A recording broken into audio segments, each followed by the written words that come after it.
너 매일 오네. 아이에게 말이 없었다. 말을 못해도 괜찮아. 여긴 네가 있어도 되는 자리야. 그 아이는 대답 대신 악사를 똑바로 올려다봤다. 장터 끝 구석진 곳에서 매일 같은 자리에 앉아 악사의 연주를 듣는 아이가 있었습니다. 말 한마디 못하는 그 아이를 사람들은 벙어리 복동이라 불렀지만 악사만은 달랐습니다. 그는 그 아이의 눈빛에서 천마디 말보다 깊은 것을 읽을 수 있었으니까요. 여러분, 오늘은 조선시대 한 작은 장터에서 벌어진 아름다운 우정 이야기를 들려드리려 합니다. 이 감동적인 이야기가 끝까지 궁금하시다면 지금 구독 버튼과 좋아요 버튼을 꾹 눌러주세요. 알림 설정까지 해두시면 더 많은 감동 스토리를 놓치지 않으실 수 있습니다. 경상도 어느 작은 고을의 5일장, 새벽부터 사람들의 목소리가 시끌벅적하게 울려 퍼지는 그곳에서 장터 한 구석에는 언제나 같은 자리를 지키는 악사가 있었습니다. 이름은 김악사. 나이는 60을 훌쩍 넘겼지만 여전히 해금을 켜는 그의 손놀림은 젊은이 못지않았습니다. 어이, 김악사. 오늘은 무슨 곡조를 들려줄 건가? 흐흐, 손님들이 좋아하시는 아리랑이지요. 요즘 세상이 어수선하니 옛가락이나 들으며 마음을 달래야지요. 김악사는 가난했습니다. 평생을 악사로 살았지만 모아둔 돈이라고는 없었고 그날 장터에서 번 푼돈으로 끼니를 때우며 살았습니다. 하지만 그의 얼굴에는 언제나 온화한 미소가 떠나지 않았습니다. 음악을 사랑했고 사람들에게 기쁨을 주는 것이 그의 유일한 낙이었으니까요. 그런 어느 봄날이었습니다. 장터가 한창 북적일 무렵 김악사는 문득 자신을 뚫어지게 바라보는 시선을 느꼈습니다.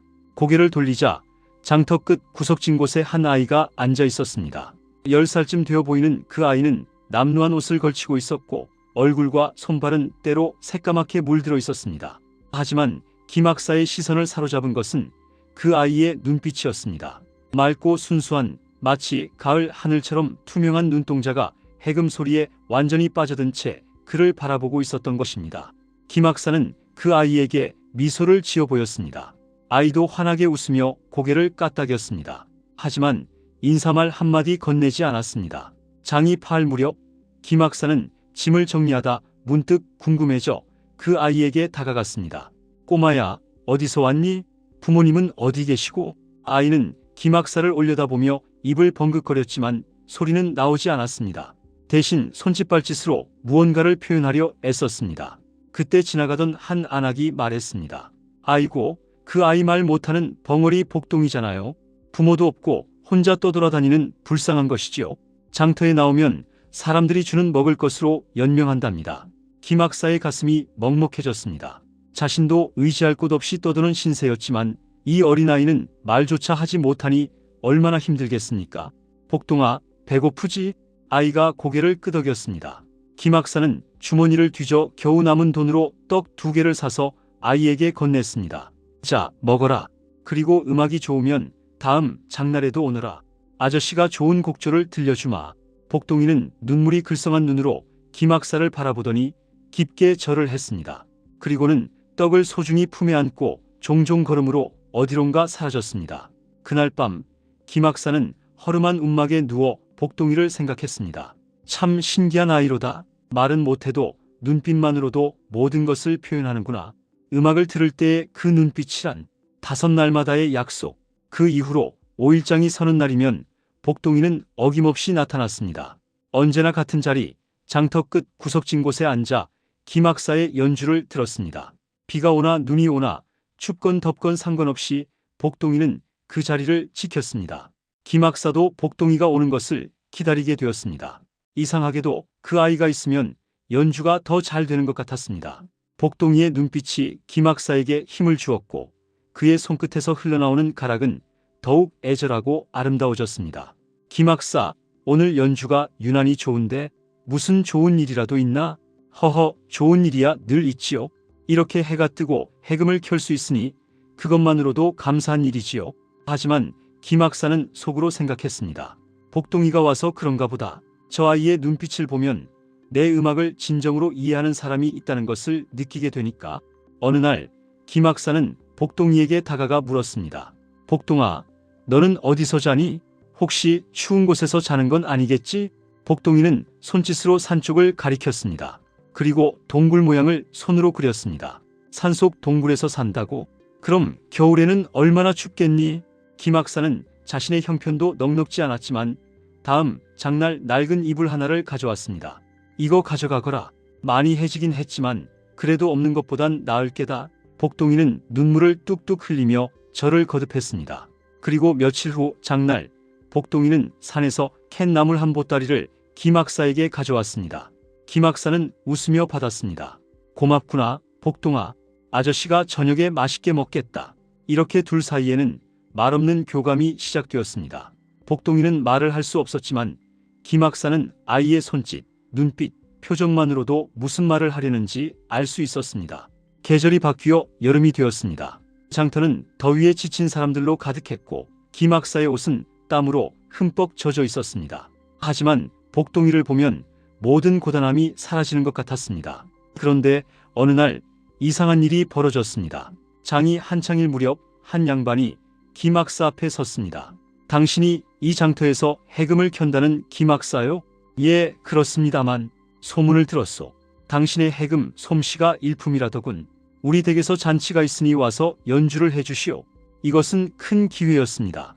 양반댁 잔치에서 연주를 하면 그동안 번 돈의 몇 배를 벌 수 있을 터였습니다. 하지만 그 날짜가 하필 장날과 겹쳤습니다. 김학사는 복동이를 바라보았습니다. 아이는 여전히 맑은 눈으로 그를 바라보고 있었습니다. 죄송하지만 그날은 제가 다른 약속이 있습니다. 뭐라고? 이런 좋은 기회를 놓치겠다는 말이요? 예, 저는 이 장터를 지켜야 합니다. 제 연주를 기다리는 사람이 있거든요. 양반은 코웃음을 치며 가버렸습니다. 주변 사람들도 수군거렸습니다. 아니, 김학사가 미쳤나? 돈 벌 기회를 그냥 놓쳐버리다니. 그게 다 그 벙어리 복동이 때문이라더군. 저 늙은이가 아이한테 홀렸나 봐. 하지만 김학사는 개의치 않았습니다. 그는 복동이에게 미소를 지으며 다시 해금을 켰습니다. 그날의 연주는 유난히도 아름다웠습니다. 복동이의 눈에는 감사와 행복이 가득했고 김학사는 그 눈빛만으로도 충분히 보상받는 기분이었습니다. 3장. 음악으로 나누는 대화. 계절이 또 바뀌어 가을이 왔습니다. 단풍이 곱게 물들고 장터에는 해곡식과 과일이 풍성하게 쌓였습니다. 복동이와 김학사의 우정도 점점 깊어갔습니다. 어느 날 김학사는 복동이에게 특별한 제안을 했습니다. 복동아, 너도 악기를 배워보지 않겠니? 복동이는 깜짝 놀란 표정을 지었습니다. 자신이 음악을? 말을 못해도 음악은 할 수 있단다. 아니, 어쩌면 말보다 음악이 내 마음을 더 잘 표현할 수 있을지도 모르지. 김학사는 주머니를 털어 장터에서 작은 피리 하나를 샀습니다. 그리고 복동이에게 불어보라고 건넸습니다.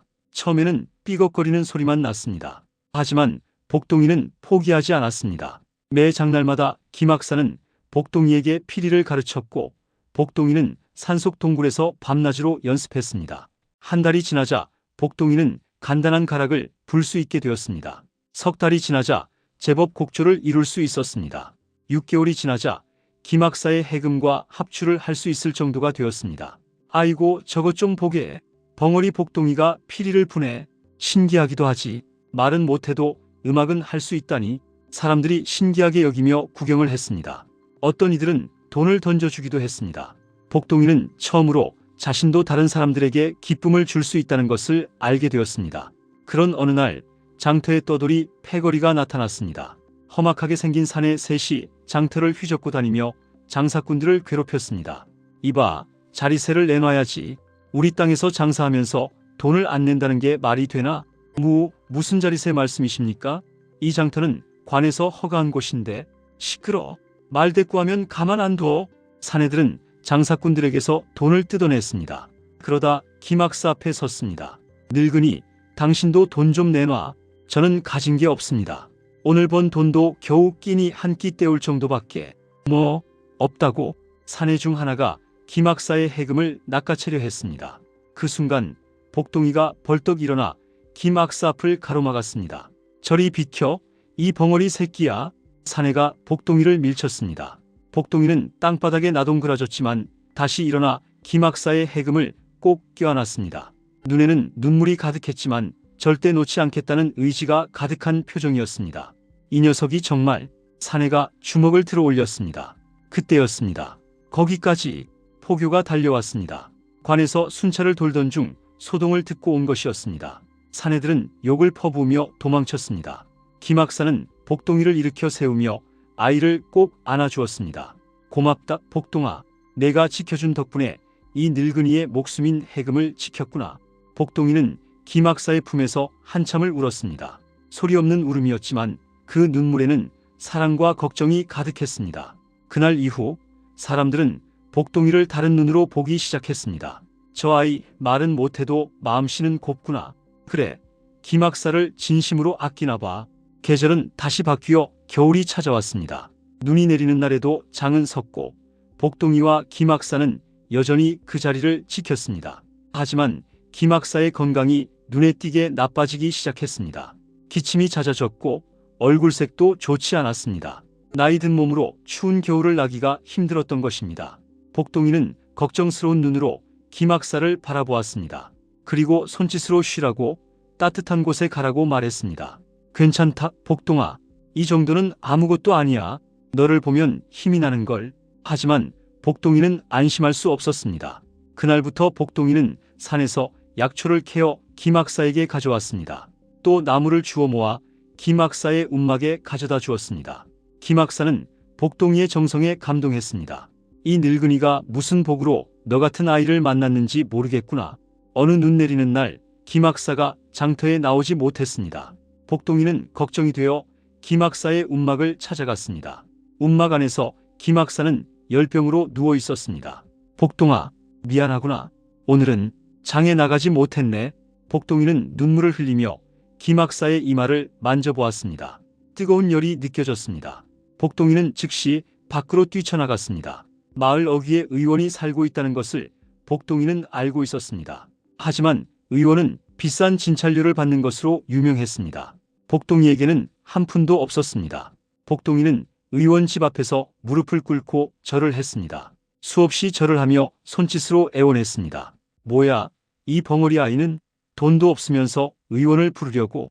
의원은 냉정했습니다. 하지만 복동이는 포기하지 않았습니다. 계속해서 절을 하고 또 절을 했습니다. 눈물을 흘리며 간청했습니다. 그때 의원의 아내가 나왔습니다. 여보, 저 아이가 불쌍하지 않소? 한번 가보시지 그래요. 하지만 돈은 나중에 받으면 되지 않겠소? 사람 목숨이 더 중요하지 않소? 결국 의원이 복동이를 따라 김학사의 움막으로 갔습니다. 진찰을 해보니 폐렴 기운이 있었습니다. 일단 약을 지어드릴 테니 잘 먹이시오. 그리고 따뜻하게 해야 합니다. 의원은 약을 지어주고 돌아갔습니다. 복동이는 밤새 김학사를 간호했습니다. 약을 다려 입에 넣어주고 이불을 덮어주고 따뜻한 물에 수건을 적셔 이마를 닦아주었습니다. 며칠이 지나자 김학사의 상태가 조금씩 나아졌습니다. 열이 내리고 기침도 줄어들었습니다. 복동아, 내가 살려줬구나. 고맙다. 복동이는 환하게 웃으며 고개를 저었습니다. 자신이 한 것은 당연한 일이었으니까요. 하지만 문제가 있었습니다. 의원에게 줄 돈이 없었던 것입니다. 복동이는 고민했습니다. 자신의 유일한 재산인 피리를 팔아야 하나? 그때 김학사가 말했습니다. 복동아, 우리 함께 장터에서 연주를 하자. 내 피리와 내 해금으로 사람들을 즐겁게 해주면 돈을 더 벌 수 있을 게다. 복동이는 고개를 끄덕였습니다. 그렇게 둘은 다시 함께 장터로 나갔습니다. 김학사가 회복한 후 둘의 합주는 장터의 명물이 되었습니다. 김학사의 해금과 복동이의 피리가 어우러지면 사람들은 발걸음을 멈추고 귀를 기울였습니다. 저 벙어리 아이가 저렇게 피리를 잘 불다니. 김학사의 해금도 좋지만 두 사람이 함께 연주하니 더욱 듣기 좋네. 사람들은 예전보다 더 많은 돈을 던져주었습니다. 복동이와 김학사는 그 돈으로 의원에게 빚을 갚았고 조금씩 저축도 할 수 있게 되었습니다. 하지만 무엇보다 좋은 것은 복동이가 이제 진정으로 행복해 보인다는 것이었습니다. 말은 못했지만 음악을 통해 자신을 표현할 수 있게 되었고 사람들에게 인정받게 되었습니다. 복동아, 너는 타고난 악사야. 말은 못해도 음악으로 내 마음을 표현하잖니. 복동이는 수줍게 웃었습니다. 김학사 옆에 있는 것이, 함께 음악을 하는 것이 세상에서 가장 행복한 일이었습니다. 어느 날 인근 고을에서 악사 경연 대회가 열린다는 소문이 들렸습니다. 상금도 꽤 큰 액수였습니다. 복동아, 우리도 나가볼까? 복동이는 고개를 끄덕였습니다. 둘은 열심히 연습했습니다. 매일 장이 끝난 후에도 함께 연주를 했고 복동이는 산에서도 쉬지 않고 피리를 불었습니다. 드디어 경연대회 날이 되었습니다. 여러 고을에서 실력 있는 악사들이 모였습니다. 화려한 의상을 입은 전문 악사들, 고관대작 앞에서 연주한 경험이 있는 악사들. 복동이는 움츠러들었습니다. 자신의 누더기 같은 옷을 내려다보았습니다. 복동아, 겁먹지 마라. 우리는 옷으로 연주하는 게 아니라 마음으로 연주하는 거야. 드디어 둘의 차례가 되었습니다. 무대에 오른 김학사와 복동이를 보고 사람들이 웅성거렸습니다. 저 늙은이와 남루한 아이는 누구야? 저런 차림으로 감히 경연에 나서다니. 하지만 연주가 시작되자 모든 소리가 멈췄습니다. 김학사의 해금에서 흘러나오는 애절한 가락, 그리고 복동이의 피리가 그 위에 청하게 얹혀졌습니다. 두 사람의 연주는 단순한 기교가 아니었습니다. 그 안에는 3년간 함께 쌓아온 우정이, 서로를 아끼는 마음이, 어려움 속에서도 포기하지 않은 의지가 담겨 있었습니다. 연주가 끝나자 잠시 정적이 흘렀습니다. 그리고 곧 우레와 같은 박수가 터져나왔습니다. 대단하다. 저런 연주는 처음 들어본다. 결과는 당당히 1등이었습니다. 복동이와 김학사는 상금을 받았습니다. 평생 모아도 모을 수 없는 큰 돈이었습니다. 복동아, 이제 우리 걱정 없이 살 수 있겠구나. 하지만 복동이는 돈보다 더 큰 것을 얻었습니다. 자신감과 자존감이었습니다. 자신도 가치 있는 존재라는 것을, 이 세상에 필요한 사람이라는 것을 깨달았습니다. 좋은 일이 있으면 나쁜 일도 생기는 법입니다. 경연대회에서 우승한 후 김학사와 복동이의 명성은 널리 퍼졌습니다. 그리고 그것을 시기하는 사람들도 생겨났습니다. 특히 경연대회에서 2등을 한 박 악사라는 사람이 앙심을 품었습니다. 어떻게 저런 늙은이와 벙어리 아이한테 내가 질 수 있단 말인가? 박 악사는 김학사를 찾아왔습니다. 김학사, 당신은 비겁한 짓을 했소. 아이의 불행을 이용해서 동정심을 유발한 것이오. 무슨 말씀을 하시는 겁니까? 우리는 정정당당하게. 시끄러. 나는 당신들을 인정할 수 없소. 박 악사는 장터에서도 김학사를 괴롭히기 시작했습니다. 같은 시간에 바로 옆에서 연주를 하며 방해를 했습니다. 또 사람들에게 나쁜 소문을 퍼뜨렸습니다. 저 김학사란 자는 사기꾼이요. 저 벙어리 아이를 이용해서 돈을 버는 나쁜 놈이지. 처음에는 사람들이 믿지 않았지만 같은 말을 계속 들으니 의심이 생기기 시작했습니다. 혹시 정말 그런 건 아닐까? 그러고 보니 저 늙은이가 아이를 이용하는 것 같기도 하네. 사람들의 시선이 조금씩 차가워졌습니다. 연주를 듣는 사람도 돈을 주는 사람도 줄어들었습니다. 김학사는 상심했습니다. 자신은 진심으로 복동이를 아꼈는데 사람들이 그것을 의심한다니. 복동이는 더욱 괴로웠습니다. 자신 때문에 김학사가 고통받는 것 같았습니다. 혹시 자신이 김학사 곁에 있는 것이 짐이 되는 건 아닐까? 어느 날 복동이는 결심했습니다. 김학사 곁을 떠나기로. 복동이는 편지를 쓸 줄 몰랐습니다. 대신 그림을 그렸습니다. 자신과 김학사가 함께 있는 그림, 그리고 자신이 떠나는 그림을 그렸습니다. 그리고 마지막에 큰 하트를 그려 넣었습니다. 사랑합니다라는 뜻이었습니다. 그날 밤 복동이는 소리 없이 사라졌습니다. 아침이 되어 김학사가 장터에 나갔을 때 복동이가 보이지 않았습니다. 처음에는 늦게 오는가 보다 생각했지만 시간이 지나도 복동이는 나타나지 않았습니다. 다음 장날에도 그 다음 장날에도 복동이는 오지 않았습니다. 김학사는 복동이의 동굴로 찾아갔습니다. 동굴은 텅 비어 있었고 복동이가 그린 그림만 남아 있었습니다. 그림을 본 김학사는 눈물을 흘렸습니다. 이 어리석은 아이야. 내가 떠나는 것이 나를 위한 길이라고 생각한 거구나. 김학사는 복동이를 찾아 헤맸습니다. 인근 마을을 돌아다니며 물어보았습니다. 혹시 말 못하는 10살쯤 된 아이를 보지 못하셨습니까? 하지만 아무도 복동이를 본 사람이 없었습니다. 한 달이 지나고 두 달이 지났습니다. 김학사는 여전히 매 장날마다 복동이의 자리를 비워두고 연주했습니다. 복동아, 어디 있니? 돌아와다오. 김학사의 연주는 예전보다 더 슬펐습니다. 그 가락 속에는 그리움과 후회가 가득했습니다. 사람들도 점점 진실을 알아갔습니다. 김학사가 정말 복동이를 아꼈구나. 박 악사가 거짓 소문을 퍼뜨린 것이었어. 박 악사는 결국 사람들의 비난을 받으며 그 고을을 떠났습니다. 하지만 복동이는 돌아오지 않았습니다. 복동이는 김학사를 떠난 후 이곳저곳을 떠돌아다녔습니다. 다른 고을의 장터에서 혼자 피리를 불며 돈을 벌었습니다. 하지만 마음은 항상 김학사 곁에 있었습니다. 피리를 불 때마다 김학사와 함께 연주하던 때가 생각났습니다. 그 행복했던 시간들이. 복동이는 눈물을 흘리며 피리를 불었습니다. 그 소리는 애절하고 슬펐습니다. 저 아이의 피리 소리가 왜 저리 슬플까? 혼자 있어서 그런가 보네. 복동이는 번 돈을 조금씩 모았습니다. 언젠가 김학사에게 돌아가서 그동안 받은 은혜를 갚고 싶었습니다. 하지만 소문을 들으니 김학사가 자신을 찾아 헤매고 있다고 했습니다. 복동이는 괴로웠습니다. 김학사에게 고통을 주고 싶지 않았는데 겨울이 다시 왔습니다. 복동이의 옷은 더해졌고 손과 발은 동상에 걸렸습니다. 하지만 복동이는 계속 피리를 불었습니다. 어느 눈 내리는 날 복동이는 쓰러졌습니다. 추위와 배고픔 그리고 외로움이 한꺼번에 몰려온 것입니다. 아이고, 여기 아이가 쓰러져 있네. 지나가던 한 할머니가 복동이를 발견했습니다. 이렇게 추운 날 밖에서 쓰러져 있다니. 얘야, 괜찮니? 할머니는 복동이를 자신의 집으로 데려갔습니다. 따뜻한 방에 눕히고 죽을 끓여 먹였습니다. 며칠 후 복동이가 정신을 차렸습니다. 괜찮니, 얘야? 말 못하는 아이구나. 부모님은 어디 계시니? 복동이는 손짓으로 자신의 사정을 설명했습니다. 할머니는 한숨을 쉬었습니다. 불쌍한 아이, 우리 집에서 지내렴. 내가 혼자 사는데 내가 있으면 좋겠구나. 할머니는 혼자 사는 과부였습니다. 자식들이 다 떠나고 혼자 남았는데 복동이가 와서 외로움이 덜했습니다. 복동이는 할머니에게 감사했습니다. 하지만 마음 한구석은 항상 김학사를 그리워했습니다. 또 한 해가 지나 봄이 왔습니다.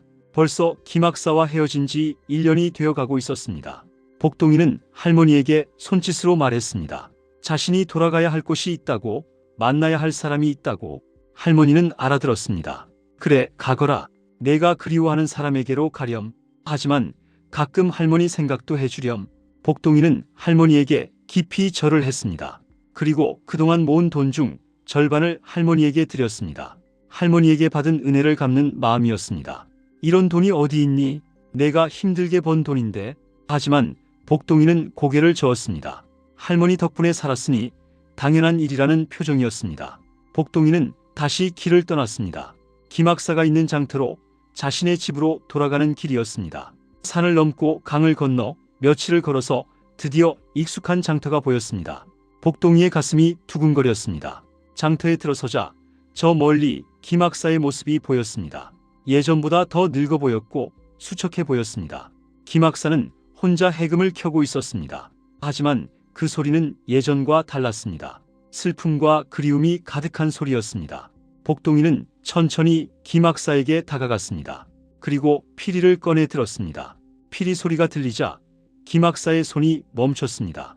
그 소리, 그 익숙한 소리. 김학사는 천천히 고개를 들었습니다. 그리고 복동이를 보았습니다. 복동아! 김학사의 눈에서 눈물이 주르륵 흘러내렸습니다. 복동이도 울음을 터뜨렸습니다. 복동아, 정말 내가 맞니? 살아서 돌아왔구나. 김학사는 복동이를 꼭 안아주었습니다. 주변 사람들도 그 광경을 보고 눈물을 흘렸습니다. 복동이가 돌아왔네. 김학사가 얼마나 그리워했는데. 복동이는 그동안 모은 돈을 김학사에게 내밀었습니다. 하지만 김학사는 고개를 저었습니다. 돈은 필요 없다. 내가 돌아온 것만으로도 충분하단다. 둘은 다시 함께 연주를 시작했습니다. 김학사의 해금과 복동이의 피리가 어우러지자 장터는 아름다운 음악으로 가득 찼습니다. 사람들은 박수를 쳤고 눈물을 흘렸습니다. 그것은 단순한 연주가 아니었습니다. 3년간의 우정, 헤어짐의 아픔, 그리고 재회의 기쁨이 모두 담긴 음악이었습니다. 복동이가 돌아온 후 둘의 삶은 더욱 풍요로워졌습니다. 사람들은 이들의 이야기를 듣고 더욱 감동했고 많은 사람들이 연주를 들으러 왔습니다. 김학사는 복동이에게 말했습니다. 복동아, 우리 이제 제대로 된 집을 구하자. 너는 더 이상 동굴에서 살면 안 돼. 복동이가 모은 돈과 김학사의 돈을 합쳐서 둘은 작은 집을 얻었습니다. 비록 초라했지만 둘이 함께 있으니 그것만으로 충분했습니다. 김학사는 복동이를 정식으로 제자로 받아들였습니다. 피리뿐만 아니라 다른 악기들도 가르쳤습니다. 복동아, 너는 음악에 재능이 있다. 더 많은 것을 배우렴. 복동이는 열심히 배웠습니다. 해금도 배우고 장구도 배우고 검은고도 배웠습니다. 말은 못했지만 음악으로는 누구보다 풍부하게 표현할 수 있었습니다. 세월이 흘러 복동이는 이제 13살이 되었습니다. 키도 크고 얼굴도 많이 성숙해졌습니다. 하지만 여전히 말은 못했습니다. 어느 날 한 의원이 장터를 지나다 복동이의 연주를 들었습니다. 저 아이가 말을 못한다고 혹시 한번 진찰을 해볼 수 있을까? 의원이 복동이를 진찰해보니 복동이는 성대에는 문제가 없었습니다. 다만 어릴 때의 충격으로 말을 못하게 된 것 같았습니다. 혹시 이 아이가 어릴 때 큰 충격을 받은 적이 있나요? 김 학사는 고개를 끄덕였습니다. 들리는 소문으로는 복동이가 5살 때 부모님이 산적에게 살해당하는 것을 봤다고 합니다. 그 충격으로 말을 잃었다고 하더군요. 그렇군요. 그렇다면 시간이 지나고 마음이 치유되면 다시 말할 수 있을지도 모릅니다. 의원은 복동이에게 약을 지어주고 침을 놓아주었습니다. 그리고 따뜻한 말을 건넸습니다. 얘야, 너는 이미 음악으로 충분히 말하고 있단다. 하지만 언젠가 내 목소리를 되찾을 수 있을 거야. 그때까지 포기하지 마렴. 복동이는 의원의 치료를 받았지만 여전히 말을 하지 못했습니다. 하지만 복동이는 실망하지 않았습니다. 김 학사가 늘 말했으니까요. 복동아, 말을 못해도 괜찮다. 내 음악이 내 목소리란다. 내 피리 소리에는 1000마디 말보다 많은 것이 담겨 있어. 그 말이 복동이에게 큰 위로가 되었습니다. 장터에서 둘의 연주는 더욱 유명해졌습니다. 멀리서도 사람들이 이들의 연주를 들으러 왔습니다. 어느 날 관아의 사또가 장터를 시찰하다 이들의 연주를 들었습니다. 오, 이런 훌륭한 연주를 하다니. 두 사람은 누구인가? 수행원이 대답했습니다. 저 늙은이는 김학사라 하고 젊은이는 말 못하는 복동이라고 합니다. 둘은 스승과 제자이자 서로를 가족처럼 아끼는 사이라고 합니다. 사또는 감동했습니다. 이런 아름다운 우정이 있다니. 두 사람을 관아로 모셔오너라. 내가 상을 내리겠노라. 김학사와 복동이는 관아로 초대받았습니다. 사또는 이들의 이야기를 듣고 더욱 감동했습니다. 김학사, 그대는 아무 혈연도 없는 아이를 자식처럼 보살폈고, 복동이, 그대는 스승을 위해 모든 것을 희생했구나. 이것이 진정한 사제지간이요, 진정한 가족이로다. 사또는 이들에게 쌀과 옷 그리고 돈을 하사했습니다. 또한 김학사에게 관아의 정식 악사 직책을 제안했습니다. 하지만 김학사는 정중히 사양했습니다. 감사합니다, 사또님. 하지만 저는 장터가 좋습니다. 장터에서 서민들과 함께 음악을 나누는 것이 제 기쁨입니다. 사또는 김학사의 뜻을 이해하고 허락했습니다. 그렇다면 할 수 없지. 하지만 앞으로 고을에 큰 행사가 있으면 두 사람의 연주를 듣고 싶소이다. 이렇게 김학사와 복동이는 장터 악사로 남았지만 사람들의 존경을 받는 존재가 되었습니다. 복동이가 15살이 되었을 때 장터에 어린 아이들이 복동이를 찾아왔습니다. 복동이 형, 우리도 악기를 배우고 싶어요. 아이들은 복동이의 연주를 보고 음악을 배우고 싶어 했던 것입니다. 김학사가 말했습니다. 복동아, 내가 가르쳐보지 않겠니? 내가 배운 것을 다른 이들에게 나누는 거야. 복동이는 처음에 망설였습니다. 자신이 말도 못하는데 어떻게 가르칠까요? 하지만 김학사는 웃으며 말했습니다. 말로만 가르치는 게 아니란다. 손으로 보여주고 함께 연주하면 되지. 복동이는 아이들을 가르치기 시작했습니다. 말은 못했지만 직접 시범을 보이고 손을 잡아 위치를 알려주고 고개를 끄덕이거나 저으며 잘못된 부분을 고쳐주었습니다. 놀랍게도 아이들은 복동이의 가르침을 잘 따랐습니다. 복동이 형은 말은 못해도 가르치는 건 정말 잘해요. 그래, 형이 직접 보여주니까 더 잘 알겠어. 복동이는 가르치는 기쁨을 알게 되었습니다. 자신이 받은 사랑을 다른 이들에게 나누는 것, 그것이 얼마나 행복한 일인지 깨달았습니다.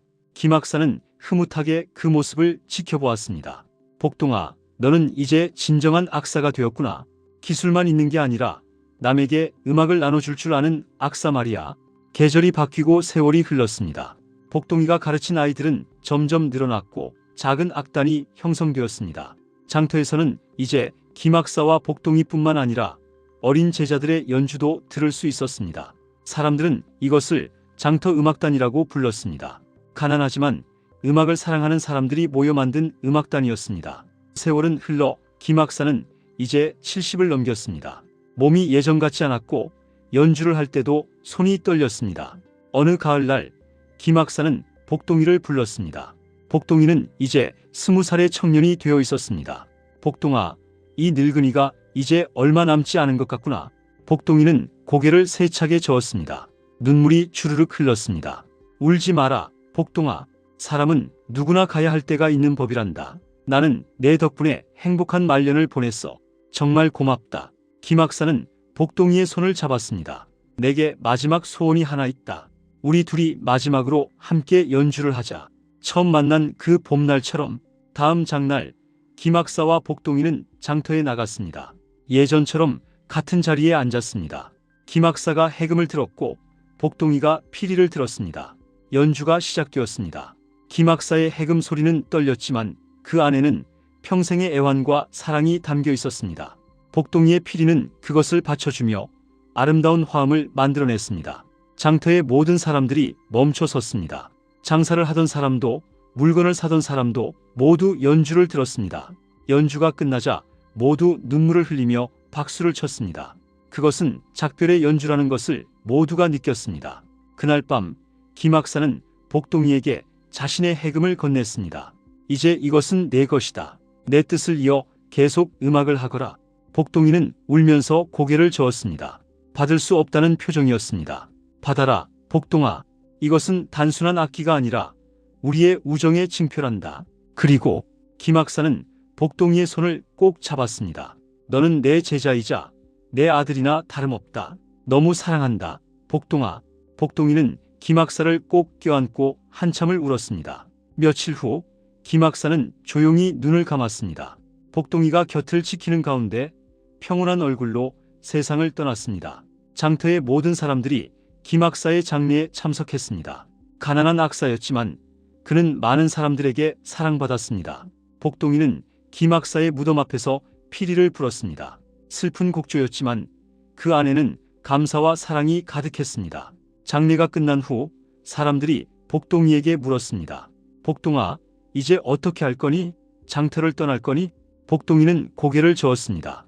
그리고 김학사가 늘 앉던 그 자리를 가리켰습니다. 사람들은 이해했습니다. 그래, 김학사의 뜻을 이어가는 거구나. 다음 장날 복동이는 김학사의 자리에 앉았습니다. 김학사의 해금을 들고 조심스럽게 가락을 켜기 시작했습니다.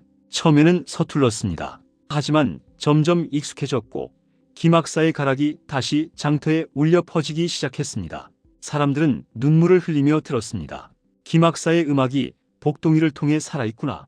복동이는 매 장날마다 김학사의 자리를 지켰습니다. 그리고 김학사가 그랬던 것처럼 가난한 사람들을 위해 연주했고 음악을 배우고 싶어하는 아이들을 가르쳤습니다. 어느 봄날이었습니다. 복동이가 22살이 되었을 때였습니다. 장터에서 연주를 하고 있는데 한 어린 소녀가 복동이 앞에 섰습니다. 5살쯤 되어 보이는 그 아이는 복동이를 물끄러미 바라보았습니다. 복동이는 그 아이가 자신과 닮았다는 것을 느꼈습니다. 맑고 순수한 눈빛이. 연주가 끝나고 복동이가 미소를 지어 보이자 아이가 물었습니다. 아저씨, 음악이 정말 좋아요. 저도 배울 수 있을까요? 복동이는 고개를 끄덕이려다 멈췄습니다. 그 순간 무언가가 목구멍에서 터져 나오려는 것 같았습니다. 그래. 복동이의 입에서 소리가 나왔습니다. 작고 떨리는 소리였지만 분명한 말이었습니다. 주변 사람들이 깜짝 놀랐습니다. 복동이가 말을 했어. 저 복동이가 말을. 복동이 자신도 놀랐습니다. 자신의 목에서 소리가 나오다니. 복동이는 천천히 조심스럽게 다시 말했습니다. 그래, 배울 수 있어. 그리고 눈물이 주르륵 흘렀습니다. 김학사에게 하고 싶었던 말들이 떠올랐습니다. 사랑합니다. 스승님. 하늘을 향해 복동이는 말했습니다. 비록 늦었지만 이제야 자신의 목소리로 감사를 전할 수 있게 된 것입니다. 의원이 나중에 설명하기를 오랜 시간 음악을 하고 아이들을 가르치며 복동이의 마음이 치유되었고 어린 소녀를 보며 김학사를 떠올린 순간 마음 깊은 곳에 문이 열린 것이라고 했습니다. 복동이는 말을 되찾았습니다. 처음에는 더듬거렸지만 시간이 지나면서 점점 유창해졌습니다. 가장 먼저 한 일은 김학사의 무덤을 찾아가는 것이었습니다. 스승님, 저예요. 복동이에요. 이제 말을 할 수 있게 되었어요. 복동이는 무덤 앞에서 한참을 이야기했습니다. 그동안 하지 못했던 모든 말들을, 스승님을 처음 만났을 때부터 얼마나 고마웠는지, 스승님 곁에서 얼마나 행복했는지, 스승님이 저를 얼마나 사랑해 주셨는지 이제야 말로 전할 수 있게 되었어요. 스승님이 가르쳐 주신 것들을 잊지 않고 다음 세대에 전하겠습니다. 음악도 그리고 사랑도. 그날 이후 복동이의 음악교실은 더욱 활기를 띠었습니다. 이제는 말로도 가르칠 수 있게 되었으니까요. 복동이 선생님, 이 부분은 어떻게 하는 거예요? 응, 이렇게 하는 거란다. 손가락을 이 구멍에 놓고 복동이는 자연스럽게 아이들과 대화하며 가르쳤습니다. 하지만 중요한 순간에는 여전히 말 대신 음악으로 표현했습니다. 어느 날 처음 복동이에게 말을 물었던 그 소녀가 물었습니다. 선생님은 왜 말을 못했어요? 복동이는 잠시 생각하다 대답했습니다. 선생님이 어렸을 때 무서운 일을 겪어서 말을 잃었단다. 하지만 김학사 할아버지께서 음악을 가르쳐 주셨지. 음악은 말보다 더 많은 것을 표현할 수 있다고 하셨어. 그럼 선생님은 왜 다시 말할 수 있게 되었어요? 너를 봤을 때 선생님의 어린 시절이 생각났단다. 그리고 김학사 할아버지께서 선생님에게 보여주신 사랑이 생각났지. 그 순간 마음 깊은 곳에 잠겨있던 것이 풀린 거야. 소녀는 고개를 끄덕였습니다. 저도 선생님처럼 사람들에게 사랑을 주는 음악을 하고 싶어요. 복동이는 소녀의 머리를 쓰다듬으며 미소 지었습니다. 그래, 음악은 그래야 한단다. 기술만 좋은 게 아니라 마음을 담아야 진정한 음악이지. 세월이 흘러 복동이는 30살이 되었습니다. 이제는 존경받는 음악 선생님이 되었고 그가 가르친 제자들이 여러 고을에서 악사로 활동하고 있었습니다. 어느 날 관아에서 사람이 왔습니다. 복동이 선생님, 사또님께서 뵙고 싶어 하십니다. 복동이가 관아에 가자 사또가 말했습니다. 복동이 선생, 그대의 이야기를 듣고 감동했소. 김학사와의 우정, 그리고 그 뜻을 이어가는 그대의 모습이 귀감이 되고 있소. 과찬이십니다, 사또님. 내가 그대에게 제안이 하나 있소. 이 고을에 정식 음악 학당을 세우려 하는데 그대가 그곳의 선생이 되어주지 않겠소? 복동이는 잠시 생각했습니다. 음악 학당. 그것은 더 많은 아이들에게 음악을 가르칠 수 있는 기회였습니다. 사또님 감사합니다. 하지만 한 가지 조건이 있습니다. 조건? 무엇이요? 학당은 가난한 아이들도 다닐 수 있어야 합니다. 돈이 없어도 음악을 배우고 싶은 아이들에게 문을 열어주어야 합니다. 사또는 고개를 끄덕였습니다. 그렇게 하겠소. 그대의 뜻을 존중하겠소. 이렇게 고을 최초의 음악학당이 세워졌습니다. 학당의 이름은 김학사 학당이었습니다. 복동이가 스승을 기리기 위해 붙인 이름이었습니다. 학당에는 양반집 자제들도 왔지만 가난한 집 아이들도 많이 왔습니다. 복동이는 모든 아이들을 차별 없이 가르쳤습니다. 음악 앞에서는 모두가 평등하단다. 중요한 것은 음악을 사랑하는 마음이야. 어느 날 한 양반이 불평했습니다. 복동이 선생, 우리 아들이 천민의 자식들과 함께 배우게 할 수는 없소. 복동이는 조용히 말했습니다. 그렇다면 다른 곳으로 가시기 바랍니다. 이곳은 음악을 사랑하는 모든 이들을 위한 곳입니다. 양반은 화를 내며 떠났지만 다음날 다시 찾아왔습니다. 미안하오. 내가 잘못 생각했소. 아들놈이 여기서 배우고 싶다고 떼를 쓰는데 어쩌겠소. 복동이는 미소 지었습니다. 환영합니다. 이곳에서는 모두가 음악을 사랑하는 학생일 뿐입니다. 이제 복동이는 40살이 되었습니다. 세월이 많이 흘렀지만 복동이는 여전히 매 장날마다 장터에 나갔습니다. 학당에서는 제자들이 잘 가르치고 있었지만 복동이에게 장터는 특별한 곳이었습니다. 김학사와의 추억이 가득한 곳, 자신의 인생이 시작된 곳. 어느 봄날 복동이는 장터에서 연주를 하고 있었습니다. 바람이 따뜻하게 불고 꽃향기가 가득한 날이었습니다. 문득 복동이는 20년 전 그 봄날을 떠올렸습니다. 처음 김학사를 만난 그날, 스승님, 잘 지내고 계시죠? 제가 스승님께 배운 것들을 잘 전하고 있어요. 많은 아이들이 음악을 배우고 있고 그 아이들이 또 다른 사람들에게 기쁨을 주고 있어요. 복동이는 하늘을 올려다보며 미소 지었습니다. 그때 한 노인이 복동이 앞에 섰습니다. 젊은이, 혹시 김학사를 아는가? 네, 제 스승님이셨습니다. 그렇군. 나는 김학사의 옛 친구였네. 소문을 듣고 찾아왔는데 이미 세상을 떠나셨다니. 노인은 슬픈 표정을 지었습니다. 김학사는 어떤 사람이었는가? 복동이는 잠시 생각하다 대답했습니다. 세상에서 가장 따뜻한 사람이었습니다. 아무것도 없는 제게 음악을 가르쳐 주셨고 사랑을 주셨습니다. 스승님은 말씀하셨죠. 음악은 기술이 아니라 마음이라고. 노인은 눈물을 흘렸습니다. 그 친구답구만. 평생 가난했지만 누구보다 부자였지. 그 친구에게는 음악과 사람들의 사랑이 있었으니까. 복동이는 노인을 위해 연주를 했습니다. 김학사가 좋아했던 곡조를 노인은 눈을 감고 연주를 들었습니다. 그리고 조용히 말했습니다.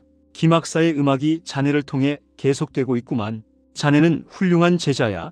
복동이가 50살이 되었을 때 한 소년이 학당을 찾아왔습니다. 선생님, 저를 제자로 받아주세요.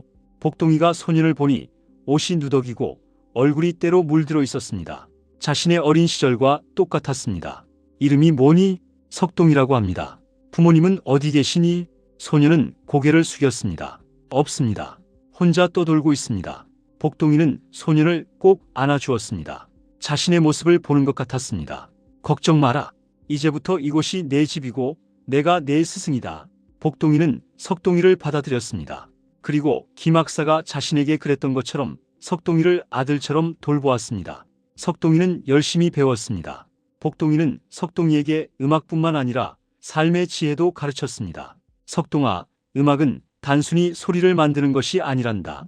음악은 사람의 마음을 움직이는 것이지. 어떻게 하면 사람의 마음을 움직일 수 있나요? 진심을 담는 거야. 내가 행복하면 행복한 음악이 나오고 슬프면 슬픈 음악이 나온단다. 중요한 것은 내 마음을 솔직하게 표현하는 거야.